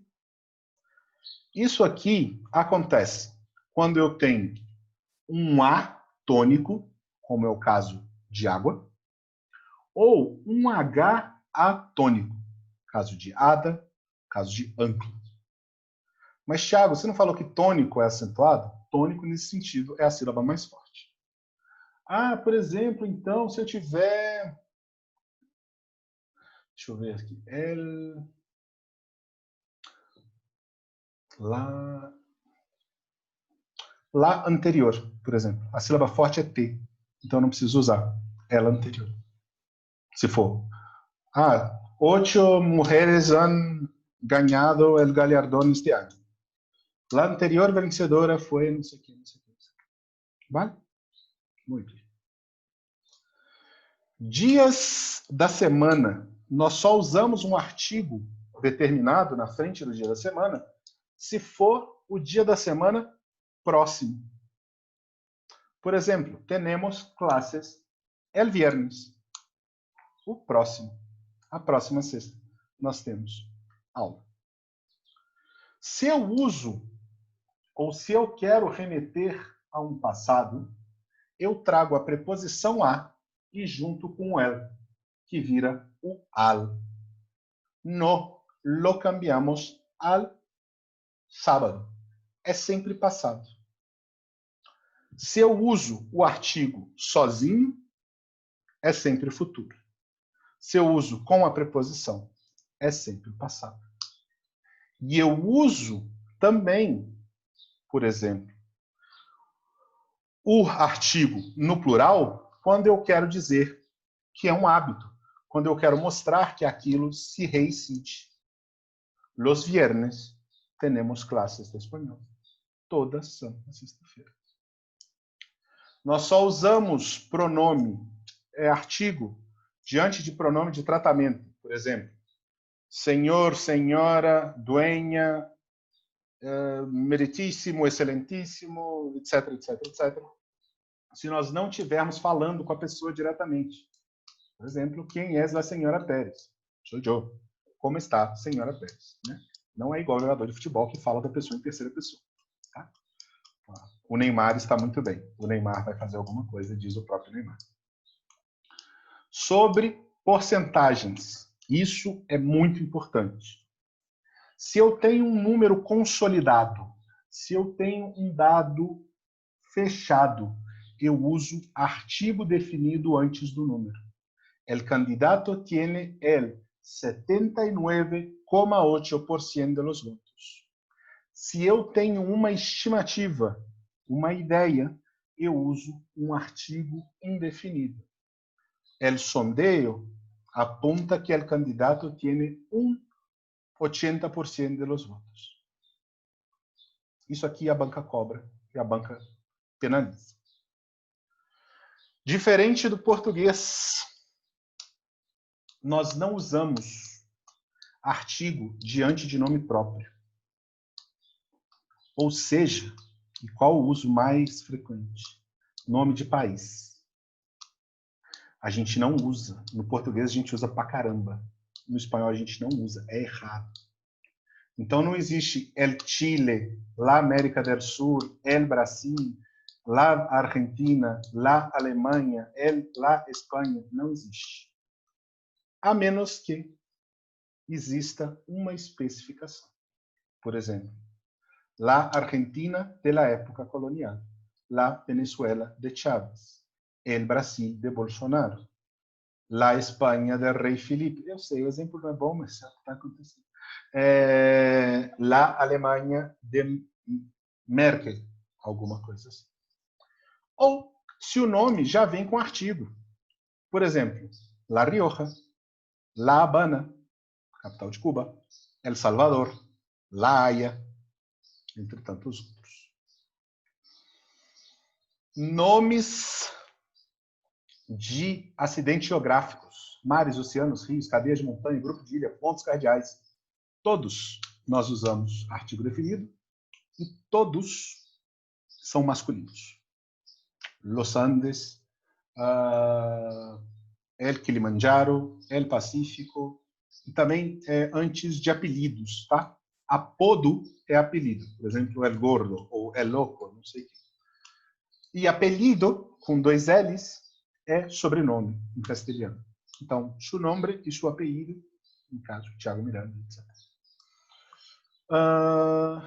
Não usamos na frente de possessivo. Mi abuela, tu casa. Não é lá minha abuela. E antes de órgãos públicos em caráter generalizador, ou seja, quando você vai falar da instituição inteira, é obrigatório nós usarmos. La ONU, el hospital, la OTAN. Outro ponto, nós não usamos pronome possessivo para falar de dores no corpo. Eu digo, por exemplo, me duele la cabeza. Não me duele mi cabeza. Ou me duele mis ojos. Porque se me duele, é óbvio que é meu. Né? Mim. El braço, me duele la cabeza, me duele. Okay? Não vou entrar nisso aqui com vocês hoje, porque eu acho que já foi um choque suficiente de informação. E nós vamos falar sobre isso quando a gente falar de adjetivo e de advérbio. São as diferenças do el e do lo. O lo, minha gente, em ideia generalista é o seguinte. Primeiro que você tem que saber, ele nunca vai com substantivo. E segundo, ele serve para generalizar. Coloco aqui. Imaginem que ali atrás tem uma série de gorros. Eu prefiro el azul, el gorro azul. Mas ali também tem uma série de bonequinhos de várias cores. E eu posso dizer que eu prefiro lo azul. Ou seja, todos os bonequinhos azuis eu gosto. O lo, ele sempre, no caso do sentido neutro dele, esse artigo neutro, ele tem o sentido generalizador. O el é específico. Eu uso o lo quando eu vou retomar algum assunto. Por exemplo, eu tenho 10 livros de história. Prefiro lo de Boris Fausto. Entre todos eles, eu prefiro os do Boris Fausto. Eu não falei quais são, eu não falei quantos eu tenho. Tenho 10 livros de história. Eu prefiro el História de Brasil Nação. O el é específico, o lo é generalista. E isso vai funcionar para tudo que a gente usar. Nós temos expressões com lo, por exemplo, alô, que é o que nós usaríamos no português alá, né? Bife a cavalo, só que a gente usa com crase. Lembra que não tem crase no castelhano. Então, eu vou abrir alá, então alô. A lo largo de, durante, a lo mejor, talvez, sempre no sentido de uma dica, de uma recomendação. Por lo pronto, até agora, por lo visto, ao que se sabe, de lo contrário. Ok. Não se preocupem, nós falaremos disso tudo quando falarmos de expressões idiomáticas. Muito bem, o el e o lo. Temos exercícios. Vou deixar para os senhores os exercícios para que vocês façam. São 1 ou 2, é pouca coisa.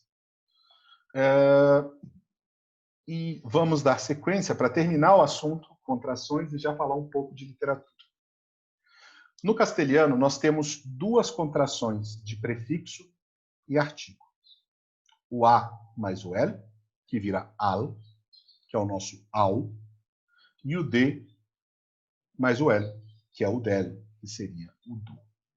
Não existe pela, nela, naquela, deixa eu pensar aqui todas, dele, daquele, deste, dum, num. A gente faz a divisão. A craseado é a lá. Aquele é a aquele. De, da, do, de lá, de los, de las. De aquele, de aqueles, de aquele. Dele, se for uma pessoa falando, né, possessivo, de ele, com acento. De ellas, e assim sucessivamente. Isso aqui é muito importante. Muito, muito, muito, muito importante. Corro com isso aqui.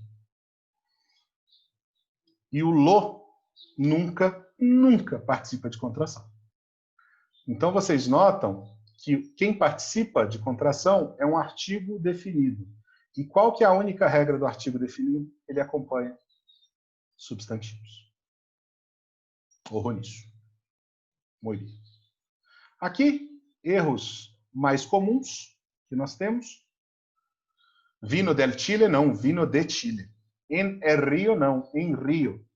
E lá, los e las, não acompanha nome de país ou cidade. Juego al tienes todo viernes. Não. Juego al tienes todos los viernes, para dar a ideia de repetição. El mês passado, conheci a Manuel. El mês passado. Porque se eu disser mês passado, qual? Qual mês passado? Ah, pode ser janeiro, pode ser deixar aberta muita coisa. Então, eu preciso, para as expressões de tempo, com hora, dia da semana e mês, eu preciso do artigo definido. O artigo neutro nunca vai seguido de substantivo. Vocês vão encontrar substantivo em espanhol como nombres, tá? Nombres comunes ou nombres próprios. Vamos falar substantivo que é mais fácil para a gente entender. ¿Quién es lo hombre? Não. ¿Quién es el hombre? Se me ha estropeado lo coche? Não. É coche. Tem uma maneira muito simples de vocês se lembrarem. Lembra do fenômeno geográfico que acontece de 4 em 4 anos, que muda as chuvas no Brasil? Como é que chama? Ele chama Loninho ou El Niño? El Niño e La Niña. Lembra sempre disso. Bom. Artigos indefinidos. Bora falar deles aqui. Eles são exatamente iguais ao português. Una, unos, unas. Uno é um artigo também, mas nós vamos considerar ele como um numeral. Porque quando eu uso ele como um artigo, eu tenho a intenção de usar ele como um numeral. Explico. Por exemplo, uno vuelve pobre estudiando para el CACD. Esse uno aí, uma pessoa fica pobre estudando para o CACD. Ele tem a função de uma pessoa, mas generalizando. Por isso eu vou usar ele sempre como um número cardial. 1, 2, 3, 4, 5, 6, 7, 8, 9, 10.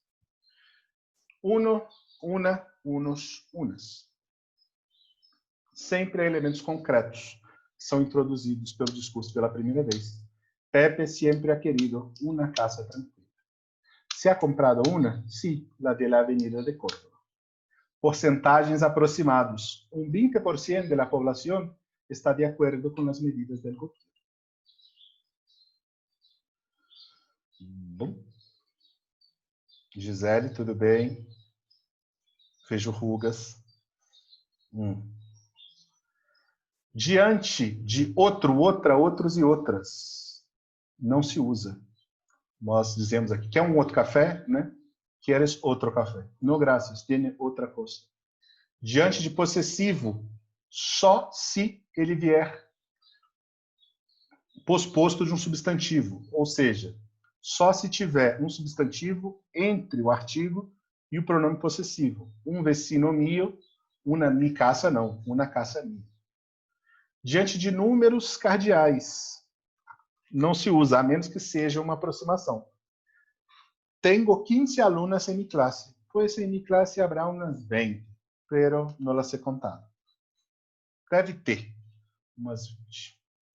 Não se usa no dia da semana. Hoy es viernes, não é um martes. Em construções, principalmente para falar de classificação, normalmente de uma pessoa, da profissão, a gente não usa o a gente não usa artigo nenhum. Que hace tu novia? Es abogada. Eu só vou usar o una se eu for especificar. É o mesmo conceito de eu usar o el para nome de país. Se eu tiver uma especificação depois do nome, El Chile de Bachelet, por exemplo, eu uso. Eu posso dizer que sim, es una abogada muito famosa. Não é qualquer advogada. É uma que é muito famosa. Apócope. Eu vou deixar esse conceito para quando a gente for falar de adjetivo. Isso aqui vai acabar causando meio conflitos nas cabeças de vocês.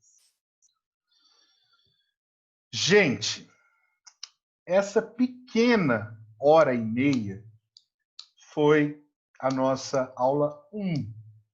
As nossas aulas, como eu disse, são compostas de 2 momentos.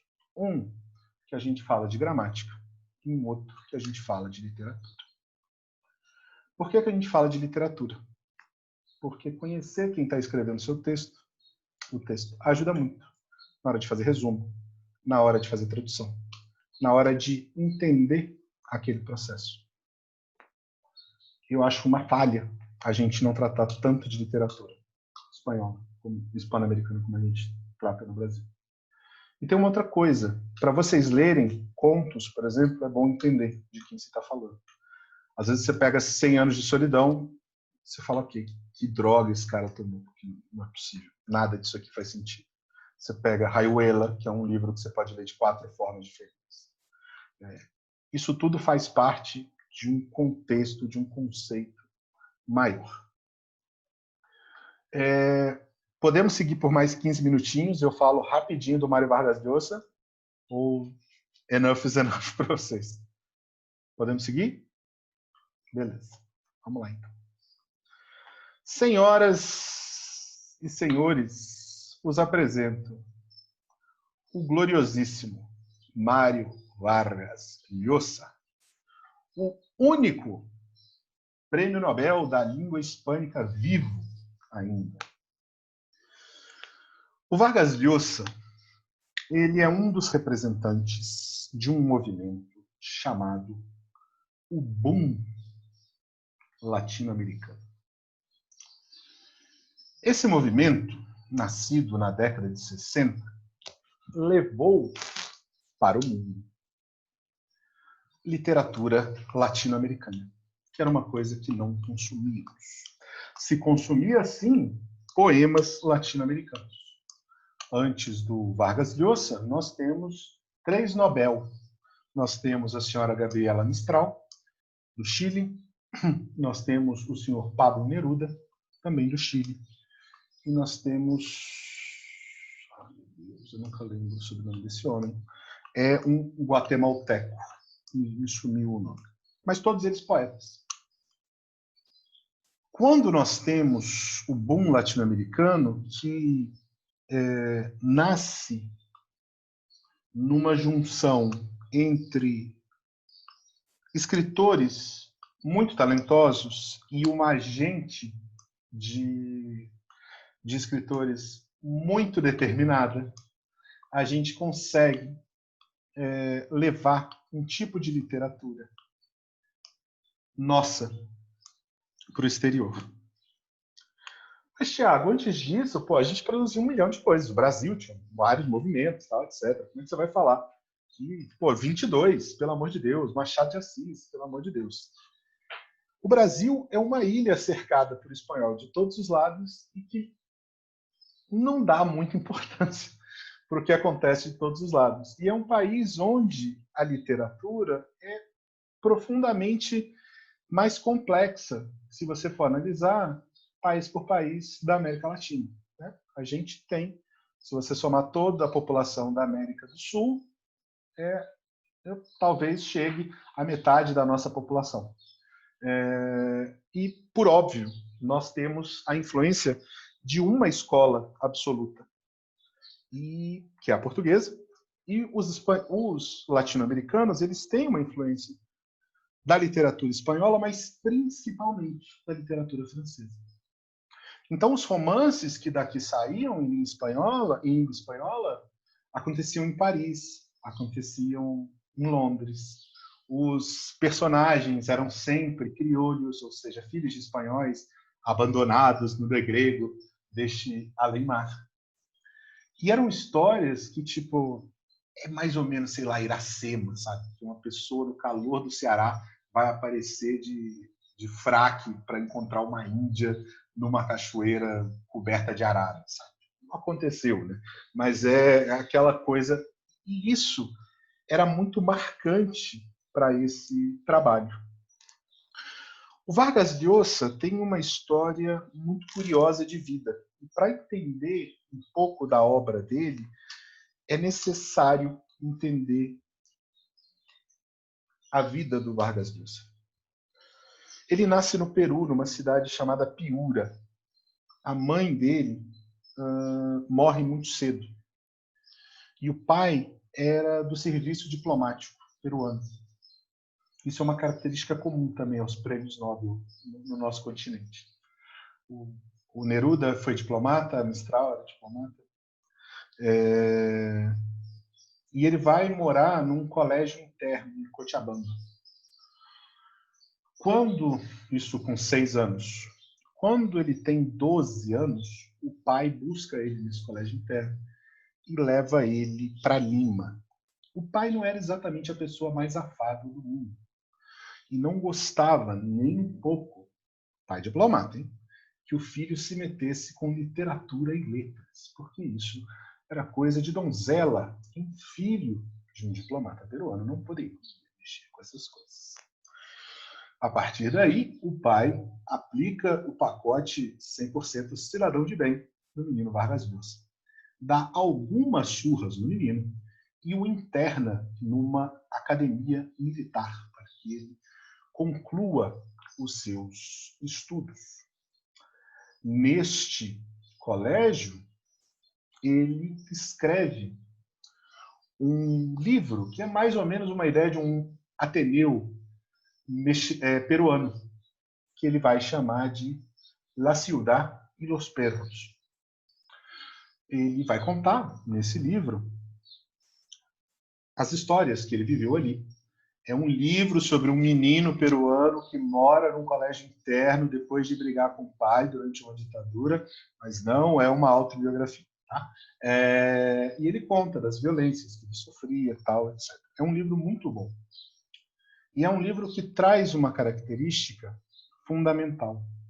É um livro que apresenta personagens latino-americanos em cenários latino-americanos com problemas latino-americanos.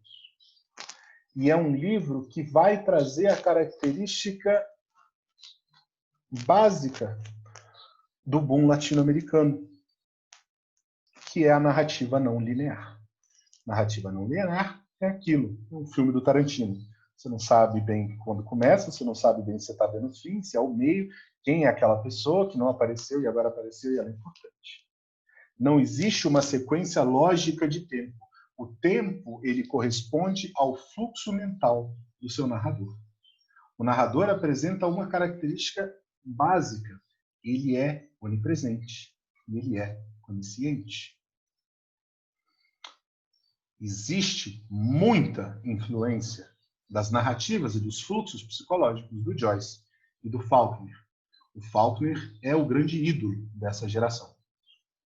E traz inovações como o fluxo de pensamento, o monólogo interior, é o personagem falando com ele mesmo sobre coisas que ele pensa, traz características do realismo, acabou a ideia romântica, acabou que tudo vai bem, acabou essa história do primeiro amor, o mundo é mau, cruel, a gente só leva chumbo e a gente que não deu um jeito de chegar para o outro lado. Surge crítica social e surge crítica política. Crítica social e crítica política baseada nos movimentos que ocorrem basicamente na América Latina na década de 60. Nós temos a Revolução Cubana, nós temos golpes militares em toda a América do Sul. O Vargas Llosa começa como um profundo admirador do regime cubano. Ele, Gabriel García Márquez, Julio Cortázar, todos vão para Barcelona, fugindo dos regimes militares dos seus respectivos países. E lá, em 1964, 67, eles recebem um convite para ir visitar o Cuba durante um prêmio literário. Eles são convidados. E lá eles conversam com um escritor cubano que basicamente a família tinha sido sequestrada, mataram a mulher, mataram o filho, mataram o pai. E eles, como assim? Tipo, Fidel Brother nunca faria isso com a gente da Revolução. Então fizeram. O Vargas Llosa rompe naquele momento com a história, sai mesmo do prêmio. E a partir daí, ninguém é um liberal melhor do que um ex-comunista. O senhor Mário Vargas Llosa muda para o outro lado da moeda completamente e passa a ser um crítico feraz do regime e das esquerdas. Neste momento também rompe-se uma das maiores amizades da história da literatura latino-americana. Mário Vargas Llosa e Gabriel García Márquez eram vizinhos de esquina, tipo amigos, padrinhos, etc. E nessa briga eles rompem e nunca mais voltam a se falar, até a morte do Gabriel García Márquez em 2014. Quando, de 4 anos da morte, o Vargas Llosa fez a primeira entrevista sobre o tema, que eles sentiam muito de não ter feito as pazes antes da morte do Gabo, mas que ele não se arrependia de nada. O Gabo estava errado e tinha que aprender que ele estava errado. Voltando à vida do amigo Mário Vargas Llosa, e eu quero chamar a atenção para este livro aqui, de 77, o Mário Vargas Llosa se casa 2 vezes. A primeira, ele resolve que os natais da família dele não estão muito maneiros. Ele resolve jogar um salzinho no Natal da família. ele simplesmente tem um caso com a sua tia Júlia. Tia Júlia, mulher do seu padrinho. Tia Júlia, irmã da mãe de Mário Vargas Llosa. Freud está aí para explicar esse Édipo maravilhoso. Mário Vargas Llosa, a família não acha muito legal quando ele pega a mulher do tio dele. E, assim, abandona ele à própria sorte. Ele se forma, então, em letras, direito e, mais tarde, em economia. E, para viver, ele vai para Paris e, para viver, ele começa a fazer revisão de texto de lápide nos cemitérios de Paris. A partir daí, ele começa a trabalhar como um tradutor de algumas partes, assim como Cortázar, e vai viver disso para o resto da vida. As traduções do Vargas Llosa, principalmente de Flaubert, de Dumas, para o castelhano, são muito, muito, muito famosas. Não são as originais, mas são trabalhos muito bem feitos.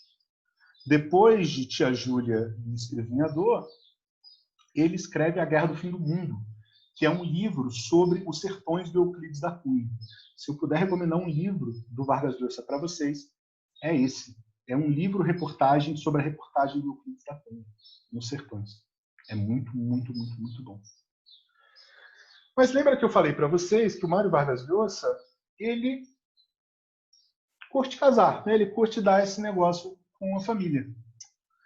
Qual não é a surpresa que 11 anos depois, ele volta, faz as pazes com o pai, então moribundo, e conhece a madrasta. Ele acha a madrasta legal, a madrasta acha o afilhado maneiro, o pai já vai morrer, ele larga a tia e se casa com o elogio da madrasta. Se casa com a sua madrasta, anos mais jovem que seu pai, mais ou menos da idade, com quem ele segue casado até hoje. O Mário Vargas Llosa é, sem sombra de dúvida, o maior escritor de língua hispânica vivo. Se vocês quiserem saber um pouquinho da obra deste homem, eu recomendo que leiam Semana Sim, no É o País da Espanha. Semana Não, no É o País do Brasil, os textos do Vargas Llosa. Ele é um colunista. E um texto que é publicado uma semana na versão espanhola é publicado na semana seguinte, traduzida na versão em português. Não existe espanhol melhor escrito, não existe espanhol mais gramaticalmente bem construído que o Vargas Llosa. O Vargas Llosa é um homem que começa a escrever sobre o povo, o lugar, a política, a pobreza e a desigualdade na América Latina, e quando se muda para a Espanha, ele literalmente vira um nobre, ele vira marquês na Espanha. Ele tem esse título de nobreza do reino espanhol, e a partir daí ele começa a fazer estudos sobre economia e sobre a relação política. Mário Vargas Llosa gosta tanto de política que, em 1992, ele se lança candidato à presidência do Chile, junto com o homem que foi presidente depois do Fujimori. Me sumiu aqui, acabou morrendo, inclusive há pouco tempo. Foi pego, enfim. E ele perde a eleição para o Fujimori. Ele apresentava no plano de governo uma reforma administrativa, tributária, ultra, mega, max liberal. E o Fujimori falou que não tem nada disso aí não, o Estado é amor, eles é quem sabe, e ganha a eleição. No segundo mês, Fujimori, vendo como é que andava o negócio, ele literalmente rouba o plano econômico do Mário Vargas Llosa e faz o que chamam da limpeza fujimorista. Transforma a economia do Chile, privatiza basicamente todas as companhias do Chile e do Peru, e o Mário Vargas Llosa fica completamente amargurado sobre isso e abandona a política. O que é importante do Vargas Llosa? Os personagens dele são personagens cotidianos. O Mário Vargas Llosa é o mais próximo, se você quiser fazer uma associação direta do que a gente tem como um Carlos Heitor Coni, como um Fernando Sabino. São sempre situações do dia a dia, são sempre pessoas normais, são pessoas que vivem de tédio, são pessoas que querem levar a vida da maneira mais simples possível, sem incomodar ninguém. O Mário Vargas Llosa é um homem que defende a igualdade das pessoas, mas nos mesmos livros ele mostra que igualdade de pessoas e a fada do dente são a mesma pessoa, elas não existem. Então, ele reluta sobre os fluxos mentais dessas criaturas.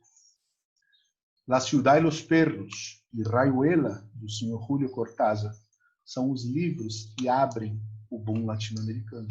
São os livros que abrem o que nós chamamos de realismo fantástico. O realismo fantástico é a característica e o movimento artístico mais importante da literatura espanhola no século XX, hispano-americana. Nada chega nem perto. Talvez você tenha a geração de 28, com o Lorca, na Espanha, mas o Lorca é um caso à parte. Ele é um negócio, é outra onda. E é esse realismo fantástico que abre as portas não só da América Latina para o continente europeu e para o continente americano, mas principalmente as portas da literatura brasileira para esses continentes. Fazem parte do boom latino-americano o senhor Jorge Amado, a senhora Clarice Lispector. São os dois nomes principais representantes. Notem que todos eles têm a mesma característica. Todos os romances do Jorge Amado ocorrem no mesmo lugar. Uma Ilhéus fictícia, ou uma Itabuna fictícia. Os personagens são sempre os mesmos. Existe um coroné que representa a política e um poder econômico já em ruínas, mas que insiste em se manter. Exatamente.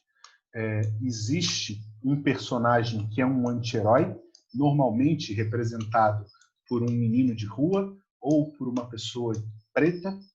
Existe a mocinha, normalmente uma Gabriela, que é um resquício do romantismo que não sai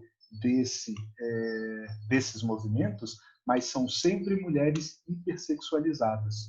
A Gabriela é uma mulher de muitas curvas. As mulheres da Clarice Lispector são mulheres de muitas curvas. As mulheres do Vargas Llosa e do Gabriel Garcia Marques não dá para ter mais curva do que as personagens, por exemplo, de Um Copo de Cólera ou então Memórias de Disputas Tristes, do Gabriel Garcia Marques. Existe um componente de violência causada pelo distanciamento social, pela desigualdade financeira e pela manutenção de elites absolutamente ignorantes nos poderes. Existe uma crítica social e uma crítica política extremamente forte neste movimento. Não linearidade, fluxo psicológico, características de personagens e cenários comuns, lançamento de um tipo de narrativa que nós não tínhamos até então para o continente e para o mundo. Não temos até hoje um outro movimento cultural na América Latina que suplante o boom latino-americano e o realismo fantástico. Há um movimento na academia que fala que o boom latino-americano nada mais é que foi um belíssimo golpe de marketing dado pelo Gabo, pelo Vargas Llosa, pelo Cortázar e pelo Carlos Fuentes.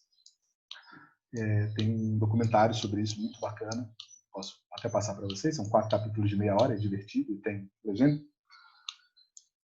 que mostra, prova que, na verdade, pela visão deles, os 4 construíram um tipo de narrativa e se abraçaram e fizeram fama aqui. E aproveitaram que na década de 60 e 70 a Europa olhava com um olhar quase condescendente para o novo continente, com esse fardo do homem branco imperialista, e por isso levou essas narrativas tão marcadas por isso. Curiosamente, quem fala isso são espanhóis e são bonaerenses.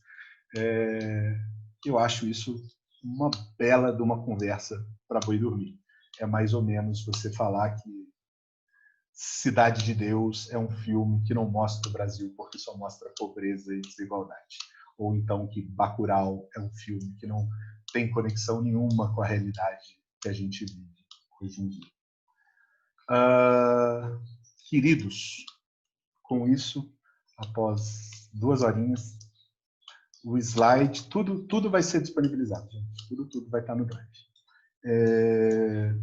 Chegamos ao final da nossa aula 0. Essa nem é a nossa primeira aula. A primeira aula começa semana que vem. Façam os exercícios do livro do Marco L. Eu não sei se todos vocês estão inscritos, mesmo se vocês não estiverem inscritos, façam o exercício, é bacana, acompanhem aquele livro, é muito interessante, é muito bem escrito. Existe naquele drive um outro livro que chama-se Gramática Contrastiva de Espanhol para Brasileiros, escrito inclusive, revisado inclusive por uma das mulheres da banca. Vale muito a pena você trabalhar esse livro, porque ele aponta não só os ensinos de gramática, mas principalmente onde é que a gente pisa nas cascas de banana, por falar português. Vocês vão receber também, aí quem estiver no curso, a lista de exercícios dessa aula, artigos e substantivos, listinha de heterogêneos e tudo mais. Que mais? Dúvidas? Algo que vocês queiram saber? Algo que ficou nebuloso para os senhores? Senhoras? Tudo bem? Tudo bom. Prometo, são só as 3 primeiras aulas que são essa surra de conteúdo de 2 horas. As outras vão ficando um pouquinho mais calmas. Mas esse início a gente vai remexer bastante esse terreno. Não temos pressa, mas mantemos os olhos no horizonte. Leiam todos os dias. Façam o dicionário de vocês. Tratem espanhol com a mesma Marimar e Maridulce. As duas escreveram, Pedro.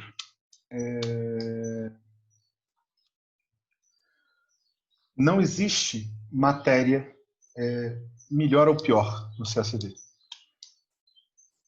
São as mesmas. São as mesmas.